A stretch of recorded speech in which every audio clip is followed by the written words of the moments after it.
Hello and welcome back to this video on injury and rehabilitation. In this one, we're going to be talking about the principle called police.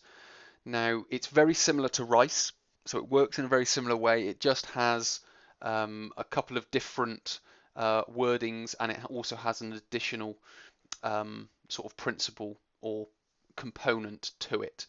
So the first one is protection, which includes rest. So it's a part of rest and any assistive devices if necessary. So that might be crutches or strapping or whatever it may be. Then we come on to optimal loading. So while protecting the injury, we want to start introducing gentle motion. So what this motion will do is it'll increase the chances of optimal healing and normal joint function.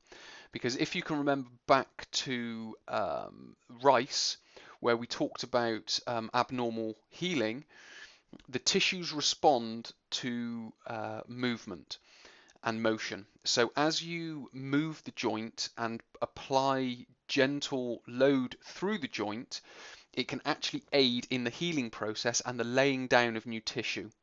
So if you were just to rest, you may get abnormal amounts of scar tissue because it's the scar tissue holding the injury together, if you will.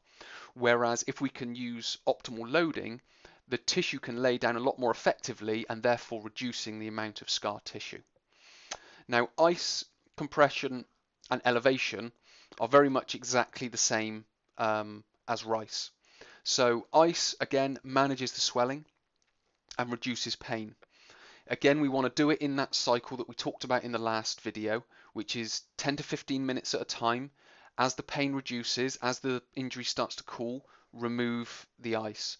Then reapply it as it begins to warm back up. And do this for 2 to 3 cycles, several times in the first 24 hours.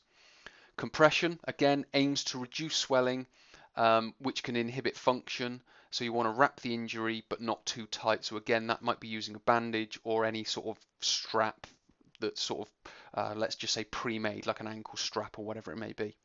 Then the final one is elevation. So again, raise the injury above the heart to allow gravity to reduce swelling. And again, much like the ice part, is to elevate periodically during the first 24 hours. So hopefully this has been helpful. You've now got sort of the two different principles or two different processes that will aid your injury rehabilitation, RICE and police.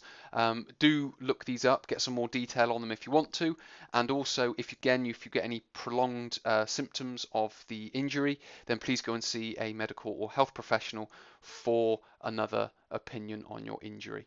So many thanks for watching. My name is Chris from christopherhole.com, and I hope to speak to you in a future video.